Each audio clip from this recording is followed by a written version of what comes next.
Joining us from Washington this morning is senior White House correspondent Selina Wang and ABC contributing political correspondent Rachael Bade. Good morning to you both. We appreciate it. So, Selina, let's go ahead and start with you because President Trump is dealing with that tragic plane crash that we've been covering in Washington.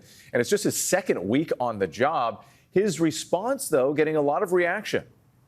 Yeah, so President Trump, he did hold a press conference the day after that tragic plane collision, and he started out with a message of unity, the country coming together in this time of anguish. But from there, he very quickly moved on to political attacks. He claimed without evidence that diversity hiring practices were partly to blame for that deadly collision. He accused his predecessors of hiring air traffic controllers based on diversity goals and not on qualifications.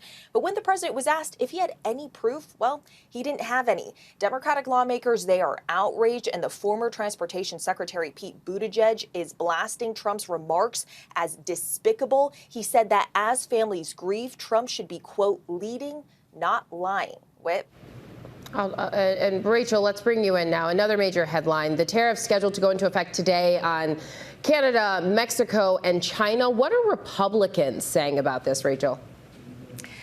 Yeah, Janae, I mean, look, as with a lot of controversial policies with Donald Trump, Republicans are saying something very different publicly and privately. Publicly, they're saying, look, this guy is a great negotiator. If he's got to reach for hardball tactics like tariffs to get other countries to do what is in the best interest of the United States, so be it. But publicly, Republicans, frankly, are really worried about prices going up. And I got to tell you, it's beyond that. They're also worried that their constituents are going to be doubly hit, not just with higher prices, but also lower incomes. Think about people like Senate Majority Leader John Thune from South Dakota, a lot of farmers in his state that export things like soybeans, other crops and beef to other countries. They're going to get hit.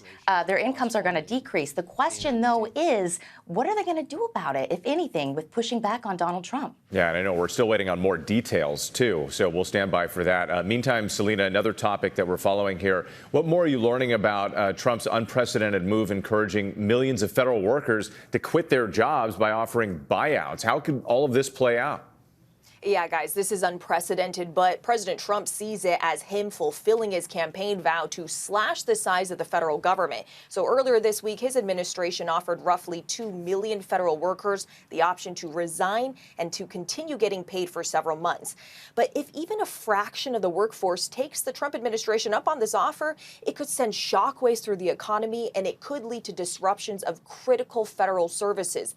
And in the wake of that tragic plane collision, there are concerns here about how this could impact the FAA. And as you guys know from covering this story, the FAA has been dealing with a critical shortage of air traffic controllers for decades. So in response to this, the Air Traffic Controllers Union is saying that they are concerned that this could impact public safety if enough of their experienced workers were to resign. Oh, and Rachael, one last topic that we want to touch on before we let you both go. President Trump's plans for reining in government spending. There was recent confusion when a key Medicaid website was down temporarily. What's the latest on that? Yeah, Janae, my White House sources were saying that was never supposed to go down, that was a mistake. And I mean, Caroline Leavitt, the White House press secretary, at one point during her briefing, one of her briefings this week, said 7 times that individual benefits would not be impacted when Donald Trump goes after sort of waste and fraud in the U.S. government. But I have to tell you, we're going to get more information on this next week. The House Republicans are going to be releasing a budget.